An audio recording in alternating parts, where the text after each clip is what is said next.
of speaking to this assembly as President of the United States. It'll be my last. I've seen a remarkable sweep of history. I was first elected to office in the United States of America as a U.S. Senator in 1972. Now, I know I look like I'm only 40. I know that. I was 29 years old. Back then, we were living through an inflection point, a moment of tension and uncertainty. The world was divided by the Cold War.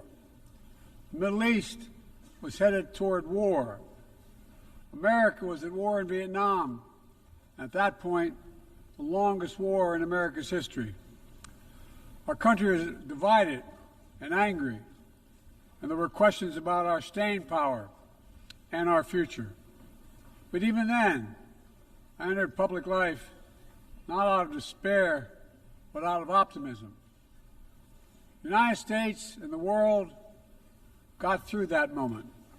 It wasn't easy or simple without significant setbacks.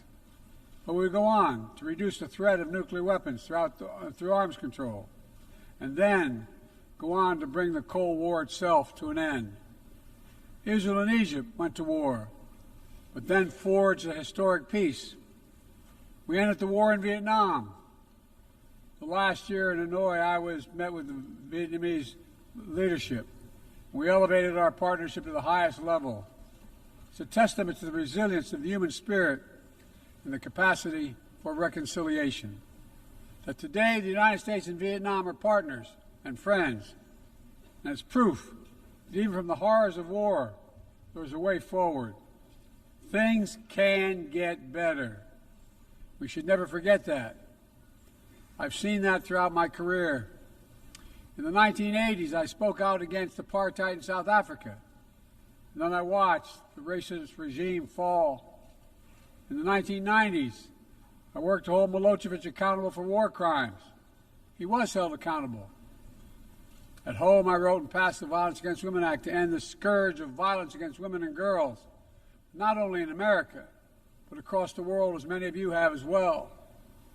But we have so much more to do, especially against rape and sexual violence as weapons of war and terror. We were attacked on 9/11 by al-Qaeda and Osama bin Laden. We brought him justice. Then I came to the presidency at another moment of crisis and uncertainty.